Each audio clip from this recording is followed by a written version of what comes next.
iman edildiği sığınağıdır. Ben güzellikten başka bir şey görmedim. Bu sözler yüreklere cesaret aşılayan, karanlıkta ışık olan Hazreti Zeynep-i Kübra'nın sözleridir. O asaletin, sabrın ve teslimiyetin timsali, o Kerbela çölünde bile imanı sarsılmayan bir yürek. Bugün bizler onun kutlu doğum gününde bir aradayız. Onun örnek ahlakını, cesaretini ve Allah'a olan teslimiyetini bir kez daha hatırlamak için toplandık. Programımızda gönüllerimizi nurlandıran Kur'an-ı Kerim tilavetiyle başlıyoruz. Rabbimizin kelamıyla gönüllerimiz huzur dolsun. Kur'an-ı Kerim tilavetini sunmak üzere Ali Osman İskenderoğlu'nu sahneye davet ediyorum. Selavat.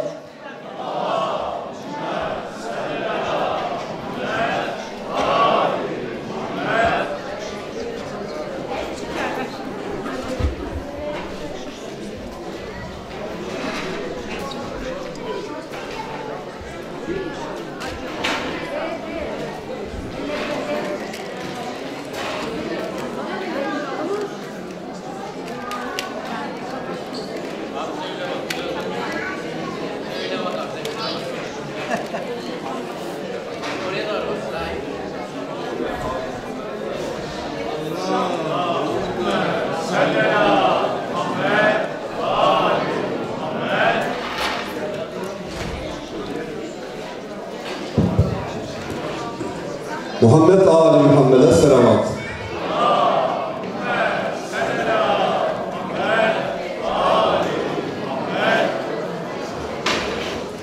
أعوذ بالله من الشيطان الرجيم. بسم الله الرحمن الرحيم.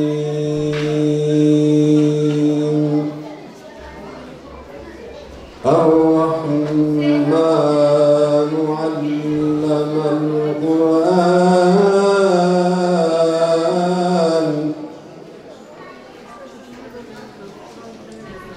الرحمن علم القرآن خلق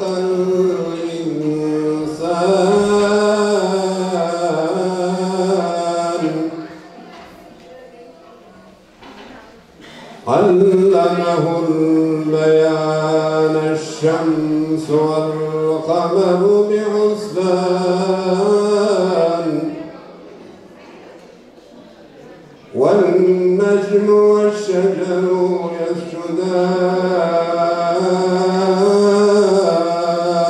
يسجدان والسماء رفعها ووضع الميزان ألا تطغوا في الميزان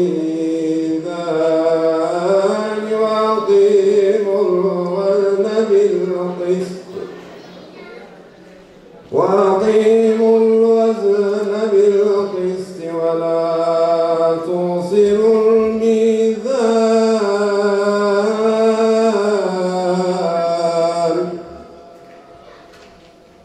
والأرض وضعها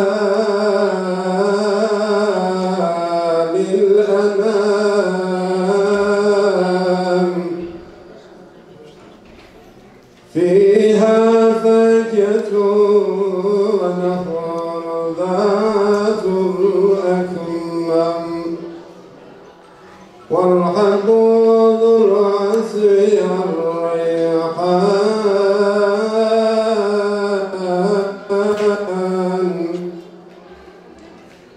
فبأي آلاء ربكما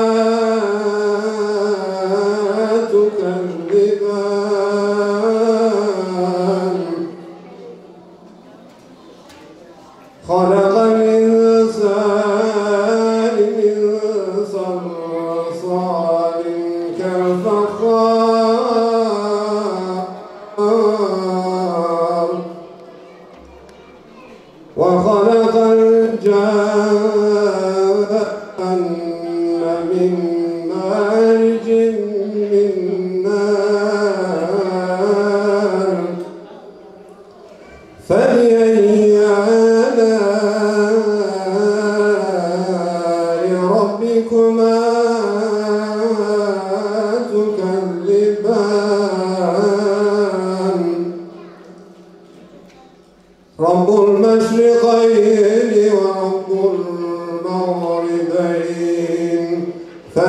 فبأي آلاء ربكما تكذبان مرج البحرين يلتقيان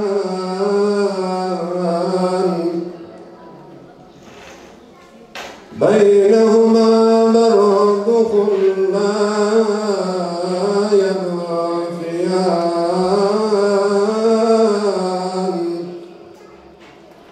فبأي آلاء ربكما تكذبان يخرج منهما اللؤلؤ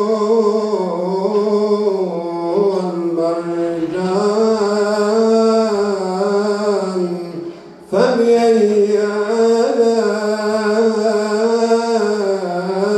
ربكما تكذبان وله الجوار المنشآت في البحر كالأعلام فبأي آلاء ربكما تكذبان كل من عليها فان كل من عليها فان ويبقى وجه ربك ذو الجلال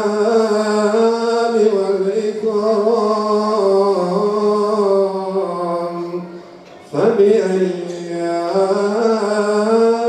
آلاء ربكما تكذبان صدق الله العلي العظيم محمد آل محمد الصلوات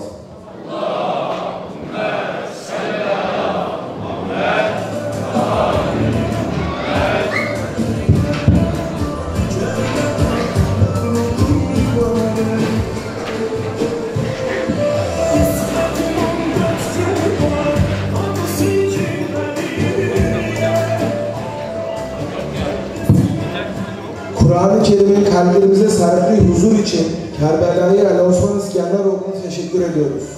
Bugün burada Hazreti Zeynep-i Kübra'nın doğum gününü anmak ve yüce ahlakını bir kez daha hatırlamak için toplandık.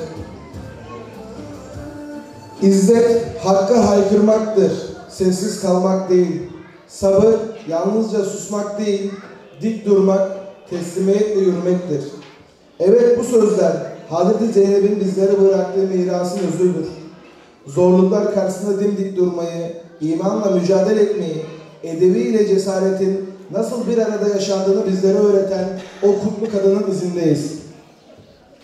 Şimdi bu anlamlı gecemizin selamlama konuşmalarını yapmak üzere derneğimizin kıymetli kadın kolları başkanı Pınar Bay'a geldiği sahneye davet ediyorum. Selavat.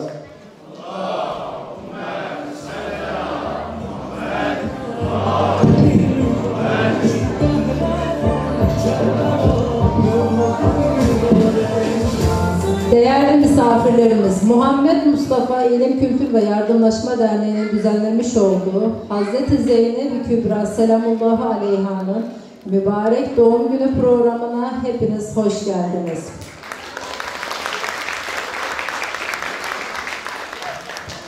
Böylesi güzel bir günde bizleri yine bir araya getiren bu nurani varlığın rahmeti, bereketi ve şefaati üzerimize olsun.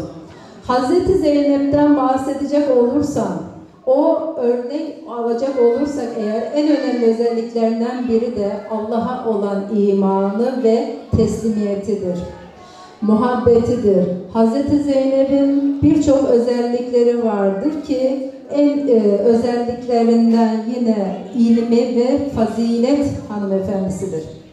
Hazreti Zeynep Selamullah Aleyha Beni Haşime kabilesinden akile yani bilgi olarak tanınması onun ne kadar ilim, ne kadar bilgili biri olduğunu açıklamaya yetiyor. Hazreti Zeynep'in şahsiyetini tanımak aslında şöyle bakacak olursak Kerbela hadisesindeki o üstün cesareti, Kerbela tarihini aydınlatan, karanlıktan aydınlığa çıkaran o cesareti tanımamız bizler için büyük bir vesiledir.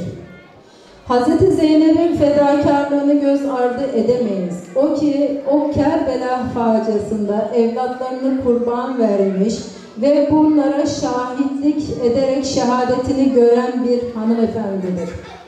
Duruşumuz Hz. Zeynep'i duruş olmalı. Fedakarlığımız Hz. Zeynep'in fedakarlığı gibi olmalı.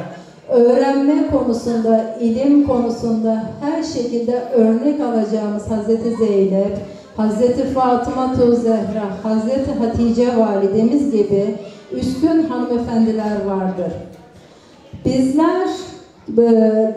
Bizler aslında kendimiz şöyle düşünecek olursak, Hz. Zeynep'in hayatını okursak kendimiz belki de onun gibi birçok emekte, hizmette aslında fedakarlıklar yaptığımızı görebiliriz.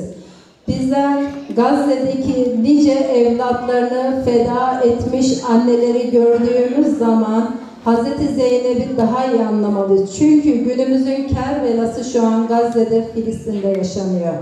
Gazze'deki o evlatların, o annelerin yoklukla mücadele vermesi Hz. Zeynep'in Kerbela tarihinde anlatıyor. Bu güzel günde bizleri bir araya getiren Hz. Zeynep'in doğum günü programına tekrardan hepiniz hoş geldiniz. Önümüzde Eyyam-ı Fatıma günleri vardır. İnşallah tüm hanımlarımızı önümüzdeki hafta içi güncel olarak belirteceğiz, program düzenleyeceğiz. Hepinizi inşallah kadınlarımız olarak, annelerimiz olarak Hz. Fatıma'nın Eyyam-ı günlerinde bir arada olmayı bekliyoruz. Tekrardan hoş geldiniz. Selam ve selavatla.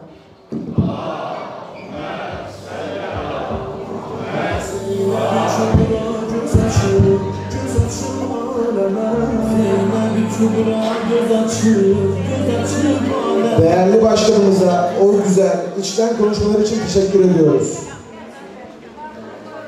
Ben güzellikten başka bir şey görmedim. Bu sözüyle Kerbela'nın acısında bile Allah'ın hikmetini görebilen bir kalbin selavat.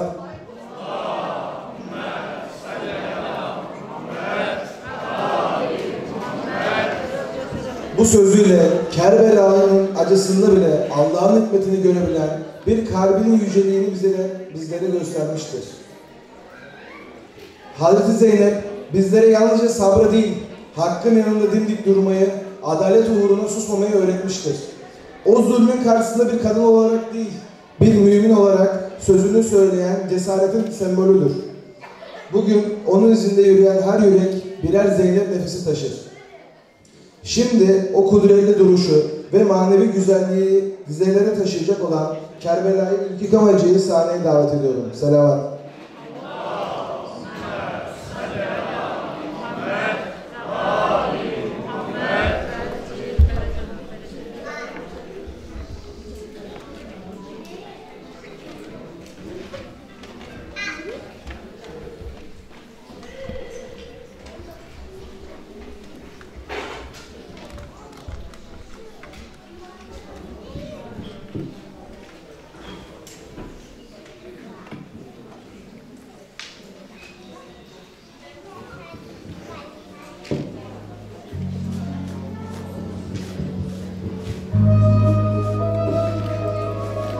O gün gökyüzü susmadı.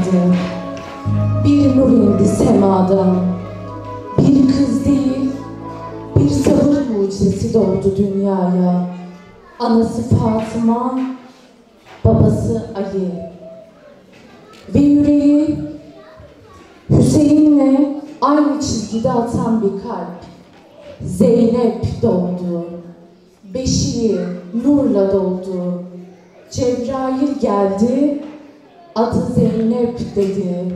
Yani babası Ali'nin süsü. Ama bu süs altınla değil, gözyaşıyla, direnişle, Kerbela'nın çöl buzunda yoğrulmuş bir süs. Zeynep, senin doğumun bile bir destandı. Çünkü sen doğarken bile ümmetin yarınki yarasına doğdun.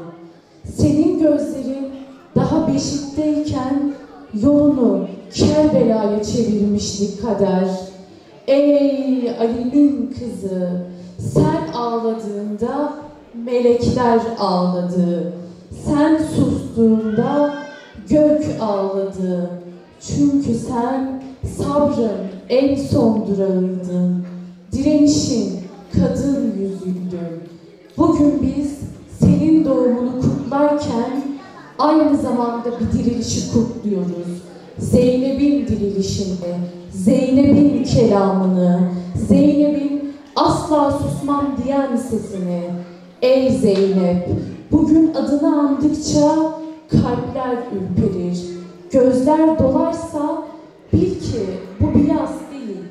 Bu senin sabrına, senin dik duruşuna secdedir. Muhammed Ali, Muhammed'e selavat.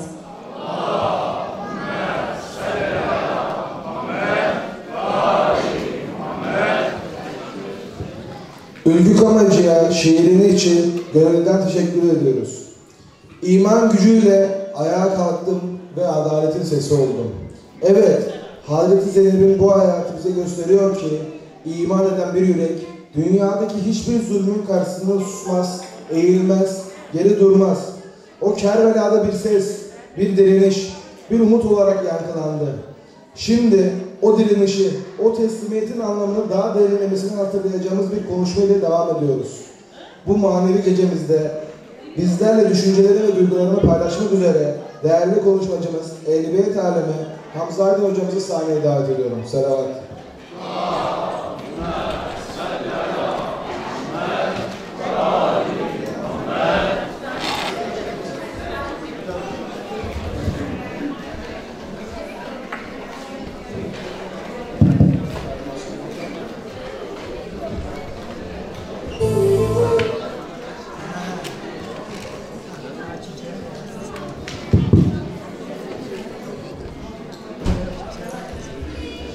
Bismillahirrahmanirrahim.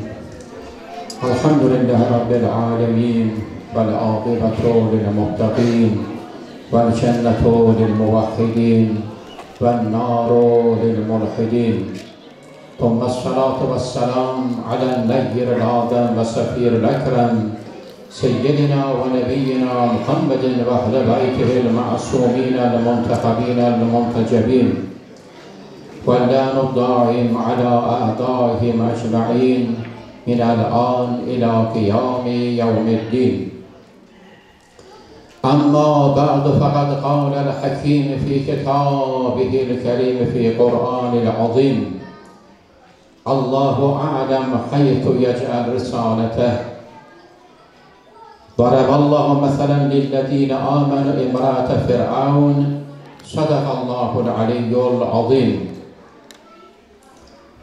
Hazreti Zeynep-i Kubra Selamullah Aleyhan'ın, Ali-i Murtaza'nın, Zehra-i Ether'in canı, Resul-i Kibriyan'ın bir parçası olan bu yüce şahsiyetin veladet gününü ve bugüne aydıran feyzi, rahmeti, berekatı özellikle sahibimiz, Mevlamız, İmam-ı Zamanımıza, müştehitlerimize, aziz rehberimize, İslam alemine ve sizlere tebrik arz ederim. Rabbim hepimizi, sadece hanımları değil, özellikle hanımları, Zeynep-i Kubra gibi şahsiyetleri, yüce şahsiyeti kendimize, hayatımızda, bireysel ve sosyal hayatımızda örnek edinmeyi bizlere müyesser kılsın. Elbette örnek edilmek dediğimiz zaman kabiliyetimizin gereği, istidadımızın gereği örnek edilmek. Değerli kardeşlerim, annelerim, bacılarım ve burada bulunan siz mümineler, hayatımızda örnek edinmek, birini kendimize rol model mi derseniz, örnek edilmez, hayatımızın bir parçasıdır. Örnek edinmeden maddi ve manevi hayatımızda mümkün değil yaşam. Yani bir kardeşimiz, bir bacımız giyim kuşamda bile bir örnek peşindedir. Elbisede bir örnek peşindedir, bir model peşindedir. Bazen bir bakarsın bir baba küçük yavrusunu berbere götürür ve orada tıraş ettiği zaman yine bir modelden bir bakarsan ki espri olsun arz edin, saçını tıraş edecek, 1 saat zaman harcar ve onun saçın üzerinde bir bakarsan 5 tane 3 tane sokak işte. Ve bunun benzeri ne yazık ki bizler bazen olumsuz modeller peşindeyiz, örnekler peşindeyiz. Hayatımızda bunlar çoktur. Anlamı olmayan örneklerle rol model mi dersin bazen zamanımızı harcamaktayız. Geçelim bunu. Tilavet ettiğim ayeti de Daraballahu meselen lillezine amenu imrate fir'aun. Allah Rabbul Alemin müminler için teveccüh edin amenu tabiri kullanmıştır. Daraballahu meselen lillezine amenu. Müminler burada erkek ve kadın herkes için Allah Rabbul Alemin örnek olarak Firavun'un hanımını örnek vermiştir. Peki Firavun'un hanımı neden örnek olabilir? Firavun'un hanımı Asiye Rızvanullah Teala aleyha mümin ve müminler için örnektir. Niye örneğiydi? Bunun özelliği neydi?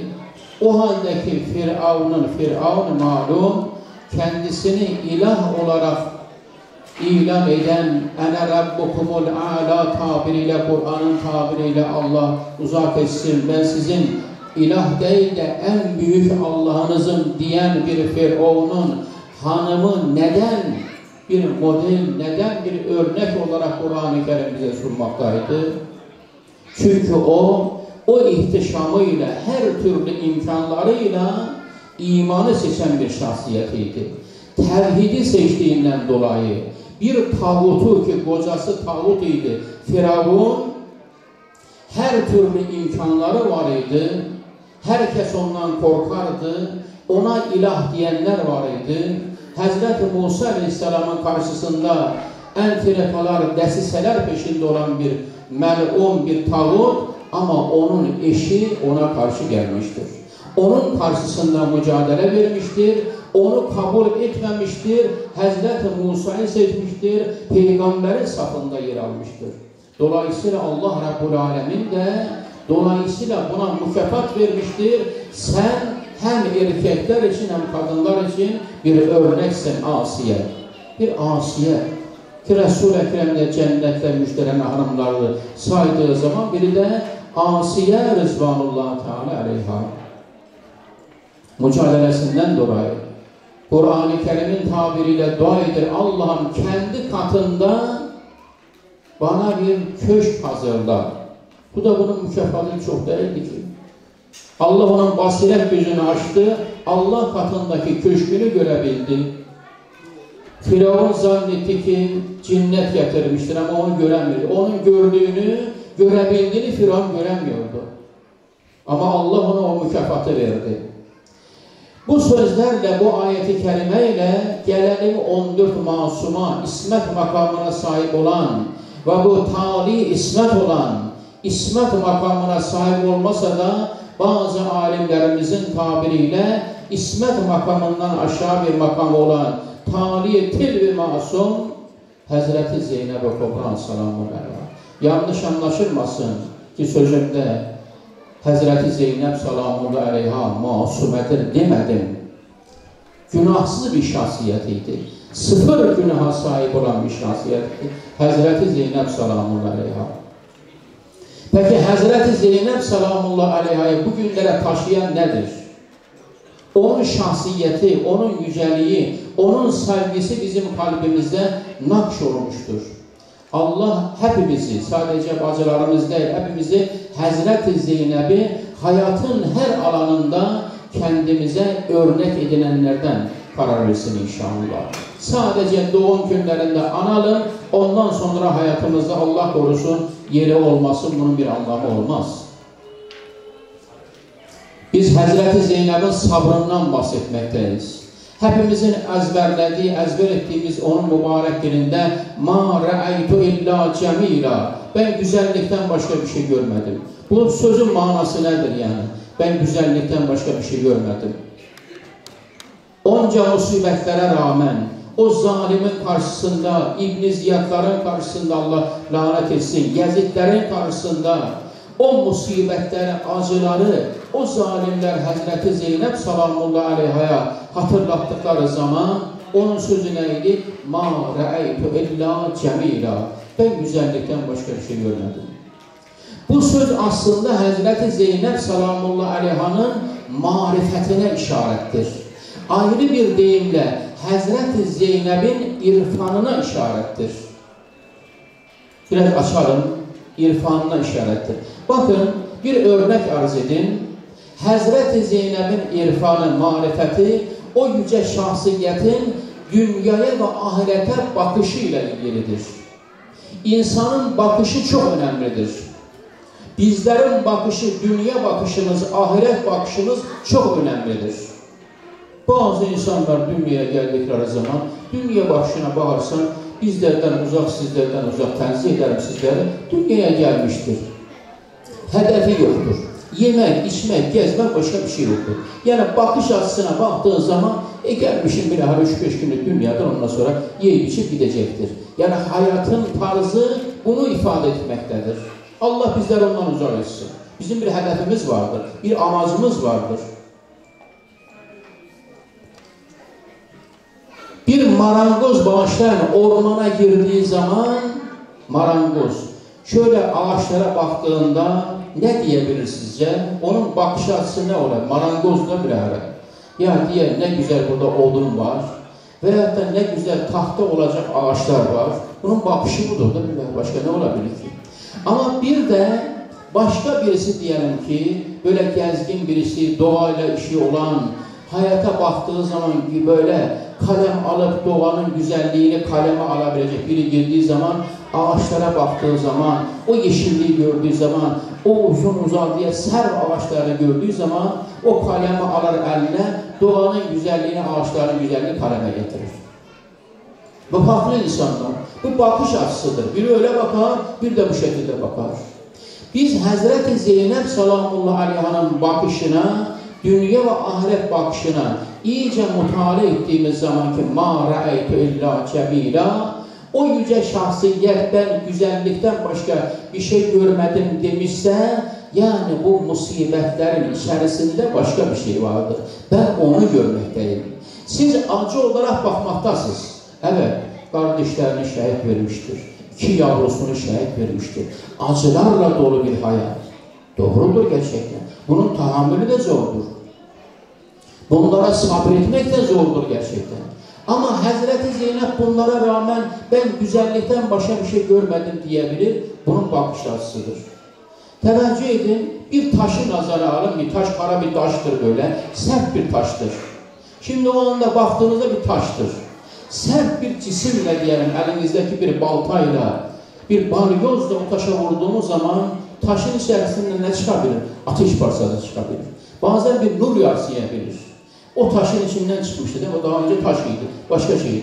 Bir görünürde mesela mermer, güzel görünümü olmayan mesela kayalara gittiğinizde onu kestiniz, geldiniz mermer yerine kesip bağırsınız ki bu anda türbelere, evlerinizi süsleyen mermer, rengarenk, desenli mermerler ortaya çıkar. Hazreti Zeynep salamullahi aleyhanın marifet ve irfanı bakışıyla o yüce şahsiyet o olayların içerisinden nur görmekteydi. Çünkü o olayların içerisinde dinin bekası söz konusuydu. Dini korumak söz konusuydu. Bizim vazifemiz de dini korumak değil mi? Her müminin bir mesuliyeti vardır. Mesuliyetimiz dini korumaktır. dinin bəqası için mücadele vermektir. Kimse demesin ya, ben mi koruyacağım ya? Bana mı kalmıştır? Bazen değil. Benimle mi olacaktır ya? Bir çiçekten bahar olmaz. Bir insan ne yapabilir ki yani? Bir elin sesi var, iki elin nesi var? Doktor şeriatın dediği gibi, doğrudur bir elden bir şey olmaz, ses çıkarmaz ama kendi yüzüne vurduğun zaman başka bir ses çıktı. Demek ki bir elin de yapabileceği iş yoktur. Bizim bir vazifemiz de dini korumaktır. Hazreti İnneb Salamullahi Aleyha'nın en önemli vazifesi dini korumak idi. Velayeti korumak idi. Velayetin tecellisiydi. Bizler bazen sözlerimizde naçizane ben tabii ki Hazreti Zeynep Salam'ın yüceliğini anlatma kabiliyetim yoktur. Hazreti Zeynep'ten bahsetmekteyiz. Hazreti Zeynep dediğimiz zaman Kerbela ile özdeş olan bir şahsiyet bizim karşımıza çıkar. Yani Hazreti Zeynep anlattığın zaman Kerbela illa orada vardır. Bu Hazreti Zeynep'in dünyaya teşkil ettiği günden ta şehadetine kadar, vefatına kadar, irtihaline kadar devam etmektedir. Selamat gönderin.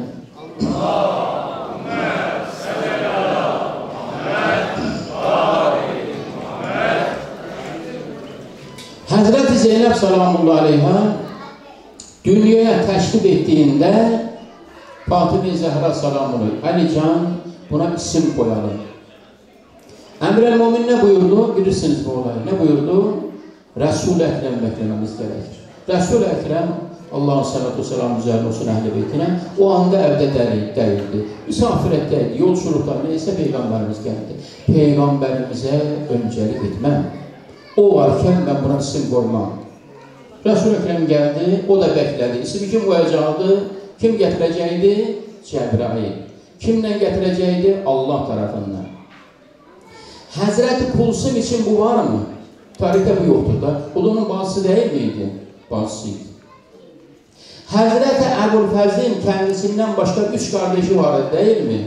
Ama o üçünden evet bahsetmekteyiz. Belki camiamızdan çoğu diğer kardeşlerin ismini bilmirler. Ama Hazreti Ebu'l-Fazl bizim için bir örnektir.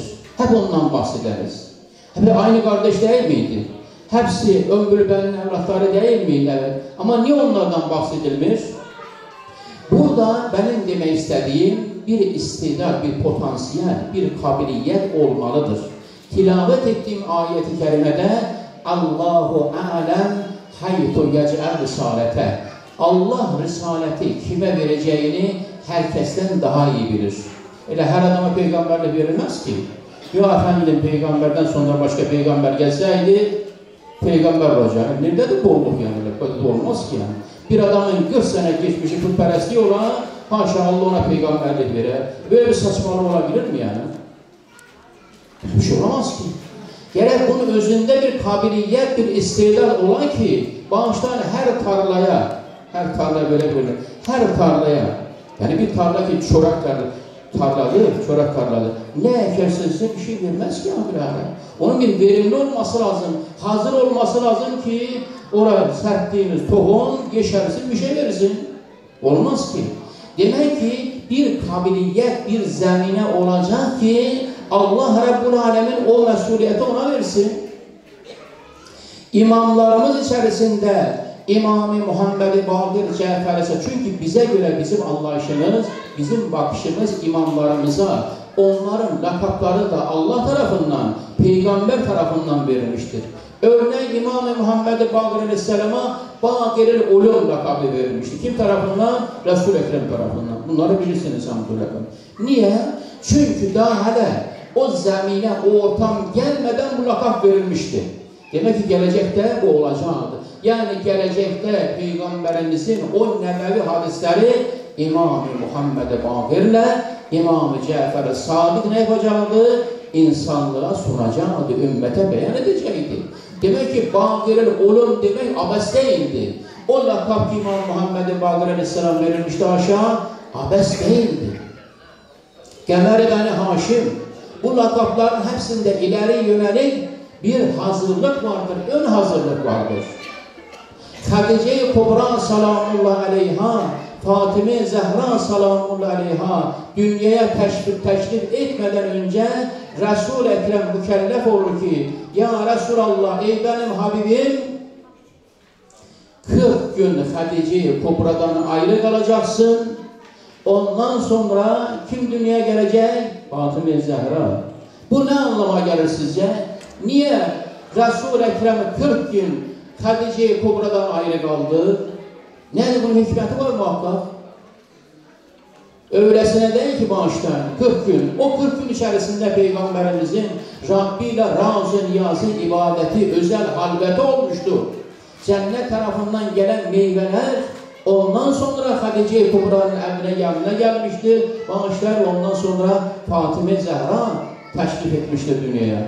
Resul Fatimə Zəhra'yı yanına çağırdığında, onun yanına gittiğinde, bağrına bastığında duyardı, ben cennetin kokusunu senden ararım. Demek ki o halvetin bir manası cennet idi. Resul-i Ekrem bu halvet içerisinde, 40 gün içerisinde nelerle karşıladı biz bunu bilemeyiz. Gelelim tabii ki fazla dallandırmadan Resul-i Ekrem isim koyduğu zaman bu isim kim tarafından verilir? Allah tarafından verilir. Zeynep. Bazıları deyirlər babasının zinəti, babasının süsü və hətta babasından bir zinət insanlıq aləmində. Nələr deyilmişdir? Naibətü Zəhra, Fatimə Zəhranın naibəsi. Şərikətül Hüseyin ya Şərikətül Şühəda, Hazreti Hüseyin ortağı. Dar-ı Kərbələ olayı var idi, yox. Kərbələ olayı olmadan bu söz Allah tarafından, Peygamber tarafından Zeynep-i Kubra, Hazreti Hüseyin'in şərikəsidir. Onun ortağıdır. Ne ortağıydı? Hangi ortağıydı? Ne yapacaktı? Velayetin, İslam'ın bekasında İmam Hüseyin Aleyhisselam'ın özellikle Kərbəla sonrası. Hazreti Zeynep'in Kərbəla ve Kərbəla sonrası, Kərbəla öncesi, Kərbəla sonrası təşrif ettiği andan itibaren ayrı bir deyimle açık sözlü olarak yanlış anlaşılmasın, Hazreti Zeynep'i o potansiyel olmakla birlikte istidat ve kabiliyetle birlikte Kərbəla sonrası bu günlere kadar getirmiştir Allah'ın olsun. O mücadele, o sabır dediğimiz, o Hazreti Zeynep ma ra'aytu illa cemila, o irfani boyutundan dolayı ben güzellikten başka bir şey görmedim. Aşıqam bər həmi aləm ki, həmi aləm əzust. Xorrəm be cihan ki, cihana xorrəm əzust. Ben bu dünyaya aşığım. Biri diyebilir mi? Kim diyebilir bunu? O Arif demiştir bunu. Ben dünyaya aşığım. Çünkü alem ondandır. Kimdendir? Allah'tandır. Allah'tan olduğundan dolayı, her şey Allah'tan olduğundan dolayı ben saygı duyarım.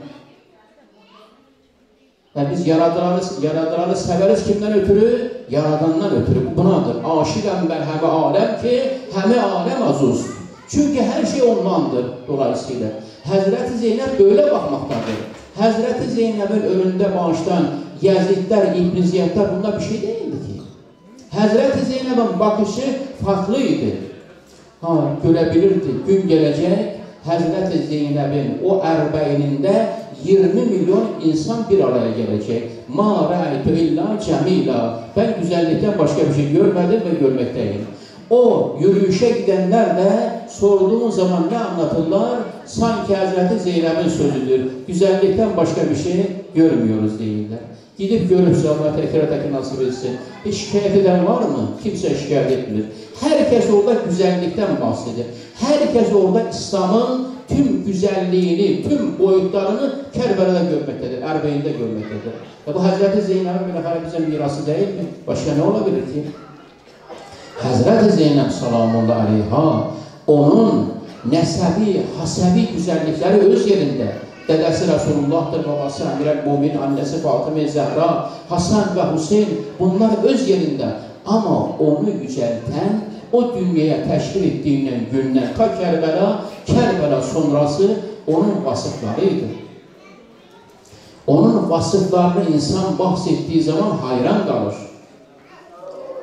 Bir Zeynep-i Kubra ki teveccüh edin Kərbəla'da iki oğlunu, baxın bunlar biz Muharrem ayında Mərsiyə olduğu zaman, Mərsiyələrdə yer verməkdəyiz.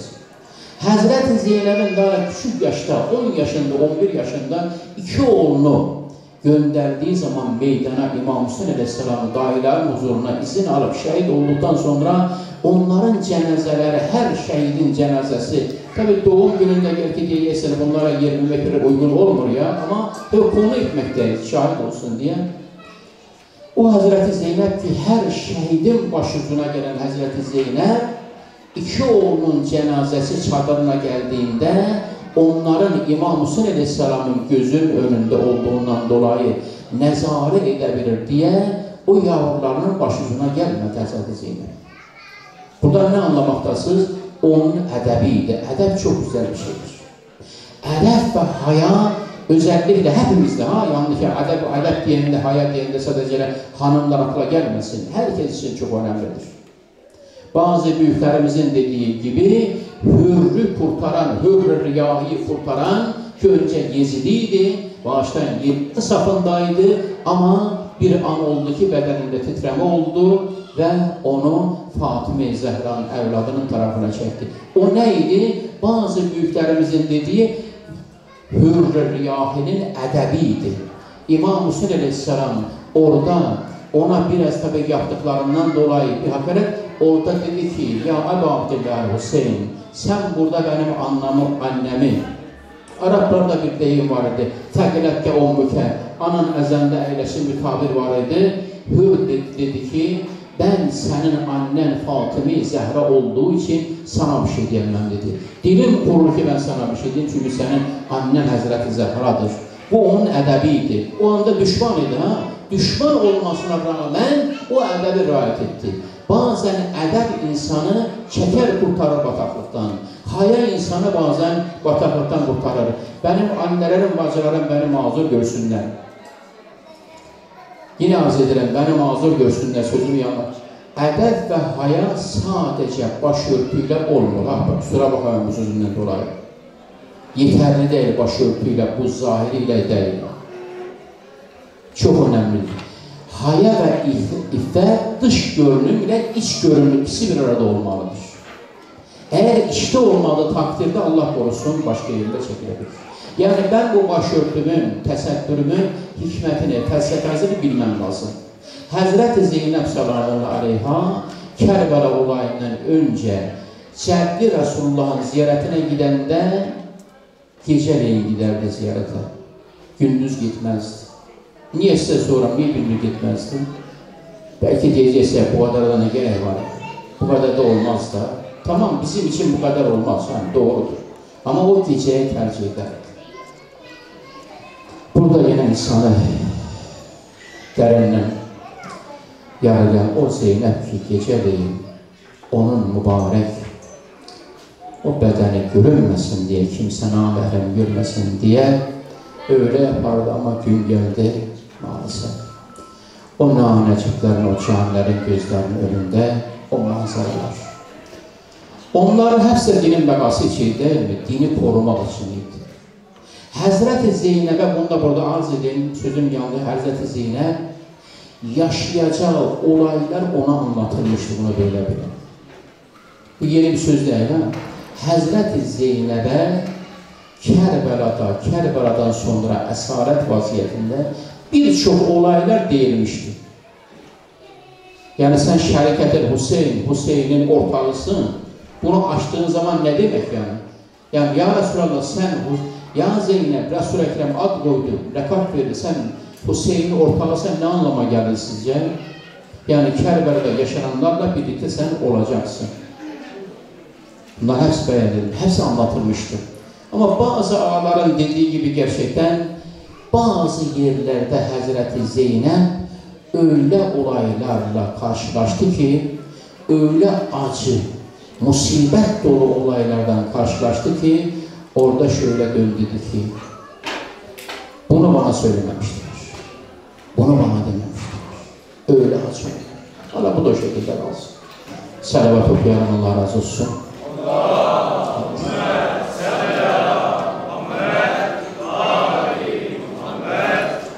Hazreti Zeynep'in yüceliği, onun azaməti. Demin bacımız tabii ki işarət etdilər, ben detayına inməyəcəm. Ancaq burada bir hususa deyəcəm, yəni gərəkli gördüyüm için. Biz bir peygambəri, bir imamı, imam olmayan Həzrəti ki, masumə makamında deyil. Kabul etmemiz lazım Həzrəti Zeynəb, bir 14 masumdan değil ki. Ama dediğim gibi büyük bir makama sahiptir.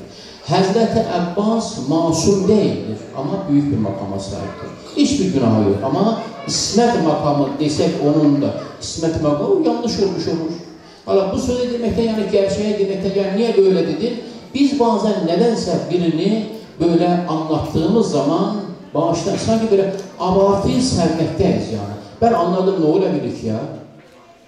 O iki tane Molla'nın bir olayı vardı onu demeyeceğim burada da ya demişti ya sen de bir anladıran o olay şeye dedenin dininden neydi bir hala o şekilde olmasın o fazla üzerinde durmayacağım ya anlatabildiğin kadar bile hala anlatabildiğin kadar yani adam çıktı anlattı Emre Mu'mini anlattı böyle da birisi arkadaşı dedi ki ya birazdan diyeceği Allah'ta mı cesaret etmek olur bu değil bu kadara gerek yok ki yani sen anlasan haşa ilah etmeye de gerek yok ki masumu anlattığımız zaman tamam ama masumun razı olduğu sözlerle masumu anlatmamız lazımdır.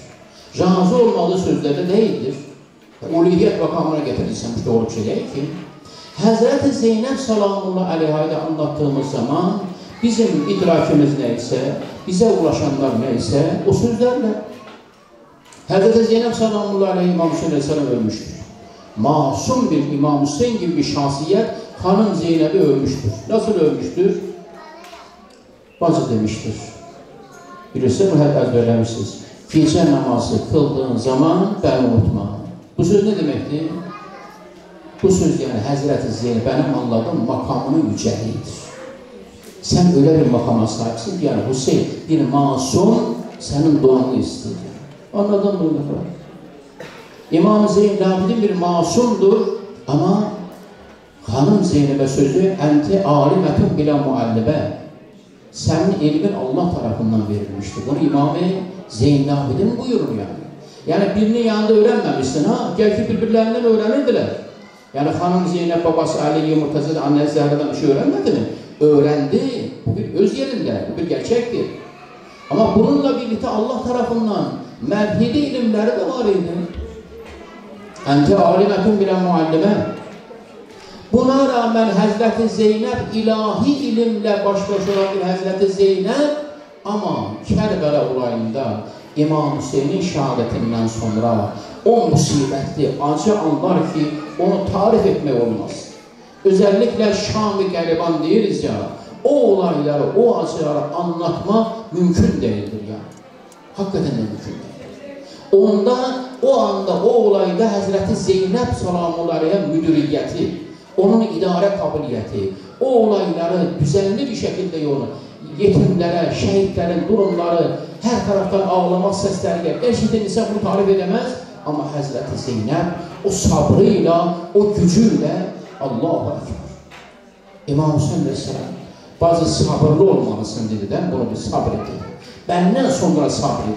Zeynep ne buyuruyor, arz etti onun hususunda? Ne dedi? Hüseyin can, mustarih ol, sabırlı olacak. Çok acı sabırlı oldu. Sabırlı oldu. Ama buna rağmen de Hazreti Zeynep Salamullahi Aleyha o olayları yaşadığı zaman kendi İmam Zeynel Abidin'in yanına ne arz etti? Ey itaati farz olan imam ne yapalım bundan sonra? Bu sözünden siz ne anlayabiliyorsunuz? Bir hanım Zeynep bu yüce makama sahip olan birisi orada hemen İmam Hüseyin'den sonra imametin bekası olan İmam Zeynel Abidin'e teveccüh edir. Bu çok önemlidir. Böyle bahse almayalım. İtaati farz olan imam bundan sonra ne yapalım? Demek ki Hazreti Zeynep'in de o anda İmam Hüseyin'den sonra İmam-ı Zamanı kimiydi? İmam-ı Zaman bu anlama değil ha. Zaman imamı kim? İmam Zeynel Abidin'iydi. Bunu böyle bilelim. Bizler ne yazık ki bazı alimlerimiz yine dediyse sen bu sözü tekrar edin. Bazı alimlerimiz evet eğer Zeynep olmasaydı Kerbela diye bir şey olmazdı. Hepsi şöyle. O zaman ben diyeceğim İmam Zeynel Abidin peki ne olacak Allah korusun. İmam Zeynel Abidin. Peki imam, ben bunu istəyirəm böyle arz edəm. İmam Zeynəbinin konumuyla Həzrət Zeynəbin konumu farklıydı. Bakın şöyle bir örnek arz edeyim.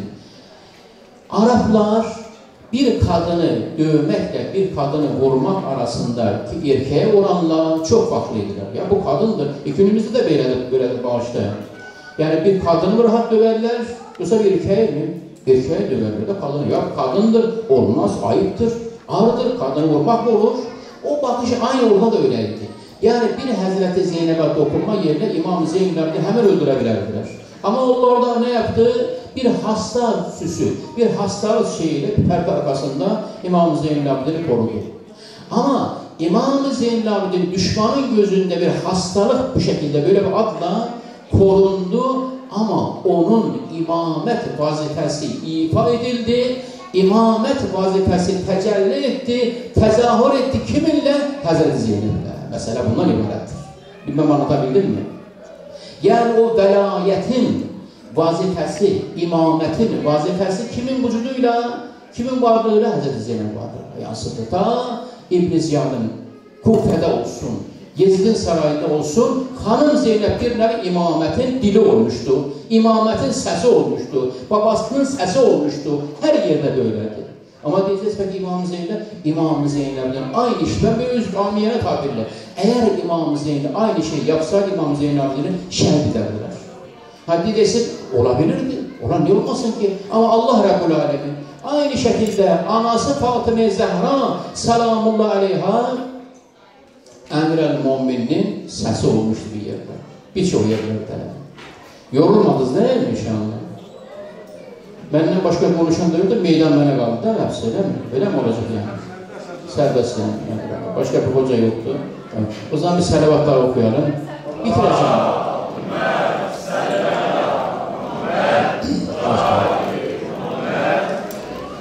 Hanım Zehra, Fatıma Zehra kaç gün sonra bilirsiniz değil mi? Bunu da hatırlatın.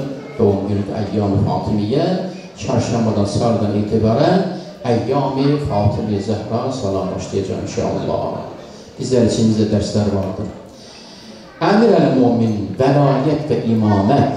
O olayların karşısında Fatıma Zehra'nın hutbeleri, Fatıma Zehra anlatıldı. Yani velayetin sesi Zehra'ya eter etti. Kərbələdə velayetin sesi, imadı sesi Zeynəb-i Kubra idi. Selamlı. Yani diğer İslam tarihinde iki büyük şahsiyet 14 masumun İmam-ı Zamanın ve velayetin sesi olmuşlar. Olay bunlar ibarettir. Geleceğin husus biz anlattığımız zaman Allah korusun ifrat ve tefritten uzak olmamız lazım. İfrat ne demek? Aşırı gitmeyecek. Tefrit ne demek? Çok geride kalmayacak. Buna böyle olacak. Şimdi burada tabii ki hem sözüm yanlış anlaşıldı. Şimdi geçen gün biz zaten bir hocalardan birisi ya işte efendim yani yeni bir konu ortaya atmış gibi böyle işte tartışılsın dursun. Ya benim kardeşim yani lütfen. Yani bir hocanın bu şekilde tartışın bakalım, ulema tartışın bakalım nereye varılacak. İşte siz tartışın durun. Yani yeni bir şey sanki bir mutefekkir gibi, bir muhtakir gibi. Evet. Ya kurban veren üstündür, kurban üstündür. Yeni bir şey, yeni bir şey. Bakalım. Haydi bakalım tartışın bunu. Siz ne dedi? Kurban üstündür, kurban veren üstündür. Verilen kurbana bağlı, kurbanı verene. Evet. Ondan sonra Hazreti Hüseyin mi asıldır, ya Hazreti Zeynep mi asıldır? Böyle bir konu olur mu ya? Allah aşkına. Doğru bir şey değil yani. Yani bir alimin bunu konu etmesi, hala benim sözüm nereye giderse gitsin. Bir alimin bunu konu etmesi yanlıştır. Hazreti Hüseyin mi asıldır, Zeynep mi asıldır? Kurbanı veren kimdir? Hazreti Zeynep'tir değil mi? Kurban da Hazreti Zeynep. İşte Kerbela şehitlerden dedi ki Allah'ım tekabbel minna hazır kurban ya hazır kurban kaliler kurban böyle Allah'ım bu kurbanı ya kurbanı bizden kabul eyle. Bu az kurbanı bizden kabul eyle. Kurban veren kimiydi? Hazreti Zeynep idi. Öyle ya öyle tabirle. Kurban kimiydi? İmam Hüseyin'di ve diğer şehitleriydi. Ki böyle mi değerlendirmek onu lazım yani? Allah korusun. Kurbanın sahibi Allah mıydı? Olmaz yani şey. Yani Zeynep kurban verendi, ne olacak? Kurban da İmam Hüseyin'di. Haşa burada İmam Hüseyin. Bir defa bizim rivayetler, hadisler hiç kimse 14 masumla kıyaslanmaz. Yani burada hanım Zeynep'in makamı öz yerinde ama geldiğiniz düşüne deyirsən, ya İmam Hüseyin mi asıldır, Hazreti Zeynep mi asıldır? Ya, bu soru aslında yanlıştır. Böyle bir şey düşünmek de yanlıştır. Yani İmam Hüseyin ile hanım Zeynep gelip kıyaslamak yanlış bir şey değil. Ama ben tartışmaya açacağım, tartışmaya yazılacak ki. Böyle bir şey demek de bir yanlıştır. Selavat ya ederim, Allah razı olsun. Bitirmem sözlerimi.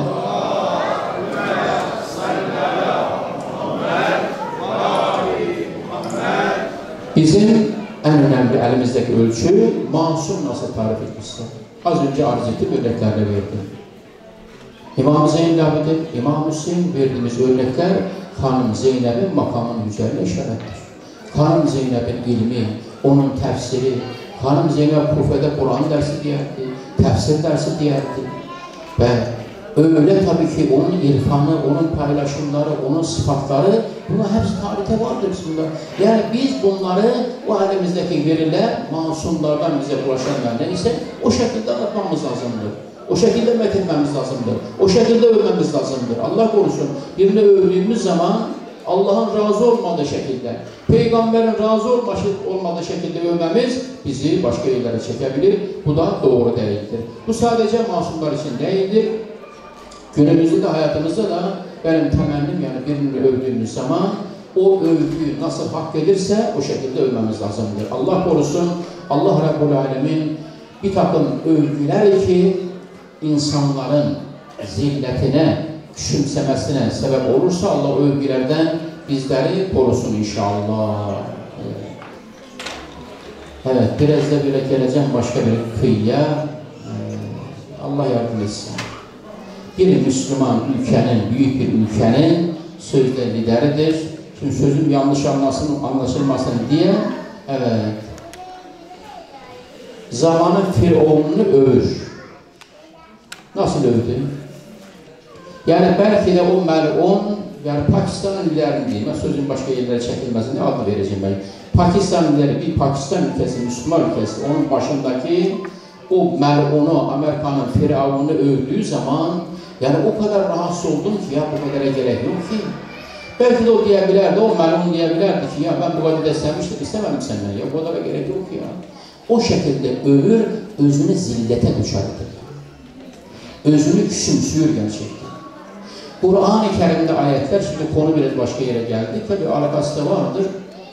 Ayette Firavun, ben tercümesini arz edeyim mealini, Firavun şöyle ibarettir. فَاسْتَخَفَّ قَوْمَهُ فَاَتَاؤُهُ Firavun kendi kavmini küçümsedi, önce bir zilleti onlara tattırdı, ondan sonra itaat ettiler. Teveccüh edersiniz. Bazı itaatler vardır, o insan kendi onurunu da koruyabilir itaati, ama bazı itaatler vardır, o itaatin içerisinde zillet vardır. Allah ondan uzak etsin inşallah. Yani sen kalacaksan bir zalim öyle öveceksen ki kendini küçümseyeceksin. Hani Firavun'un adamları karşısında. Allah böyle övgülerden bizlere uzak etsin.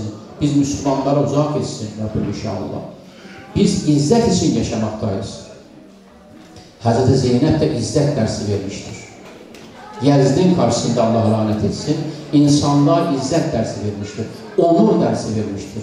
Ne yaparsan yap demiştir Yazid. Zamanın tağutuna demiştir.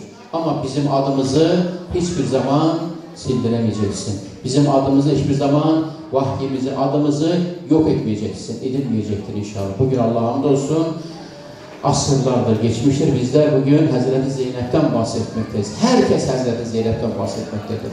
Herkes Hazreti Zeynep'in üzerine, dost olsun düşman bile Hazreti Zeynep'in üzerinden bahsetmektedir. Rabbim inşallah sözlerimin evvelinde arz ettim. Rabbim Hazreti Zeynep'i bir olgu edinmede, örnek edinmede bizlere muvaffak etsin inşallah. Sadece hanımlar değil hayatımızda. Çünkü o en güzel şekilde, günümüzün bir sözü var da güncel, direnişin gerçekten en güzel örneğidir.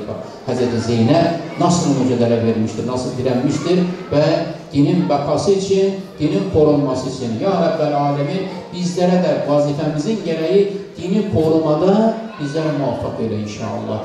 Dinin bekasında kendimize düşen payımız neyse onu yerine getirme mesuliyette bizlere muvaffak eyle inşallah. Hepimiz anneler, bacılar bizim görevimiz dinimizi, imanımızı, inancımızı korumaktır.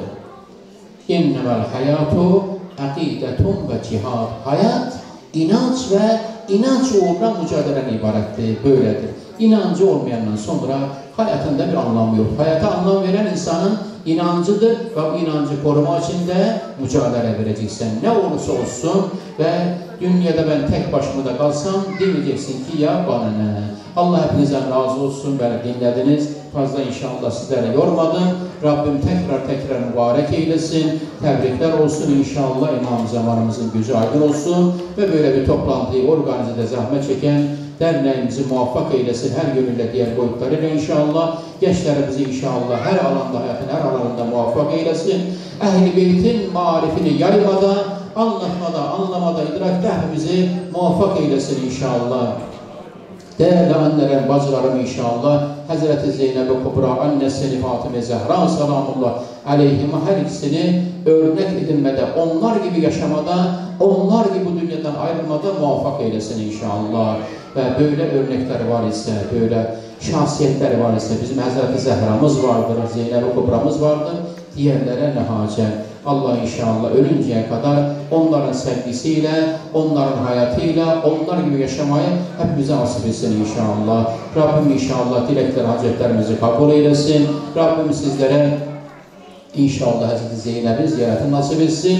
O kapalı yol, bağlı yolu inşallah açsın. Hep birlikte inşallah o gün gelsin. Yakın olsun ki gidelim hep birlikte Şam ziyaretine, Hazreti Rukiye'nin ziyaretine ve diğer Etebat ziyaretine inşallah. Rabbim kalbimizi kendi sevgisiyle, Ehl-i Beyt'in Hazreti Zeynep'ler sevgisiyle muzayyen kılsın inşallah. Mevlamızın, sahibimizin kalbini bizlerden razı eylesin. Esselamu Aleyküm ve Rahmetullahi ve Berekatuhu. Ölmüşlerimizin mağfiretine, dualarımızın müstecab olmasına bin Nebi ve Ali ve bil Fatiha me'as salavat Muhammed aleyhi Muhammed.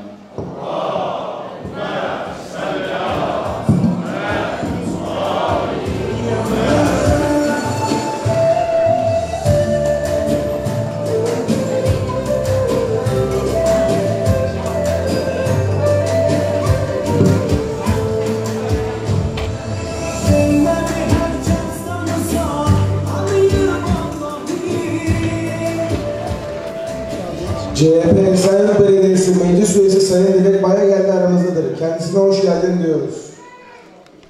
Değerli konuşmalarından dolayı Hamza Aydın hocamıza yürekten teşekkür ediyoruz. Her bir cümlesi Hazreti Zeynep'in örnek hayatından bizlere yansıyan bir ışık gibiydi. Hazreti Zeynep o ışığı taşıyan bir yıldızdı. Onun doğumu sadece bir hayatın başlangıcı değil, sabrın, cesaretin ve inancın yeniden doğuşuydu. Bugün bizler de onun doğumunu kardeşlik ve sevgiyle anarken bu güzel gecemizi tatlı bir hatırayla taşlandırmak istiyoruz. Şimdi Hazreti Zeynep'in kutlu doğum günü anısına hazırlanan pasta kesimine geçiyoruz. Kadın Kolları Başkanımız, Sayın Meclis Üyemiz, kadın kollarımızı ve genç kızlarımızı sahneye davet ediyorum. Selamlar.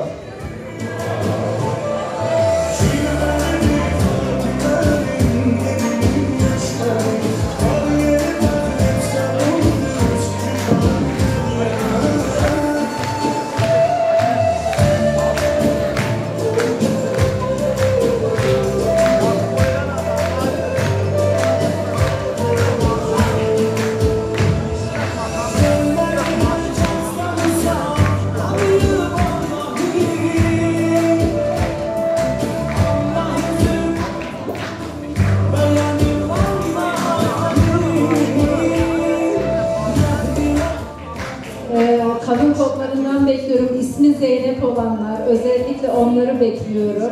Çocuklarımızı bekliyorum, kızlarımızı. Öyle pastamızı keselim. Bugün Zeynep'lerimizin günü.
İyilik küçük bir tebessümle paylaşılan bir lokmada gizlidir.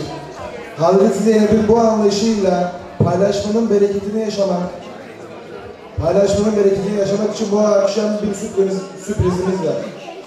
Evet, şimdi sırada Erbeğin çekilişimiz var. Bu çekiliş sadece bir hediye kazanma heyecanı değil, aynı zamanda Erbeğin ruhunu, dayanışma ve paylaşma bilincini birlikte yaşamak demek. Şimdi kadın kollarımızı çekilişimizi gerçekleştirmek üzere sahneye davet ediyorum.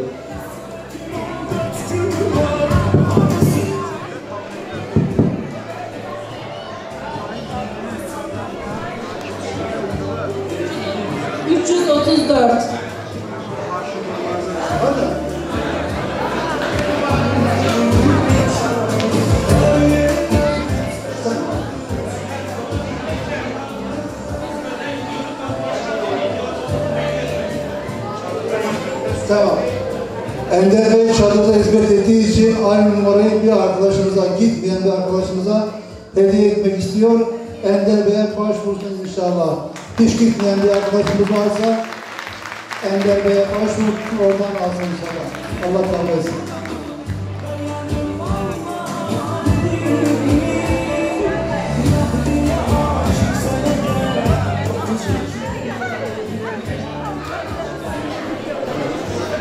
Kalpler Allah'ı anmakla huzur bulur ve bizler o huzuru ilahilerin derin melodilerinde buluruz. Hazreti Zeynep sadece sözleriyle değil, kalbindeki o ilahi aşkla insanlığa örnek olmuştur. Onun hayatı her nefese Allah'a yönelişin bir sembolüdür.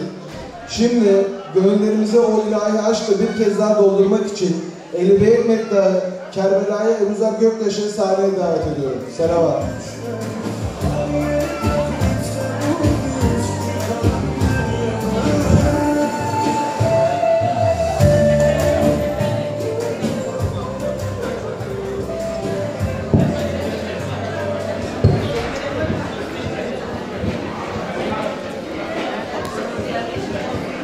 Bismillahirrahmanirrahim. Esselamu aleyküm.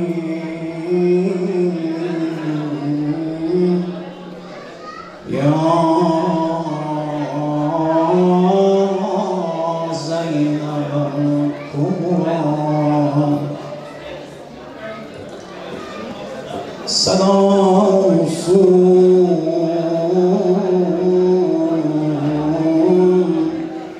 Güzelliğin kitabına selam olsun, sırların cevabına selam olsun,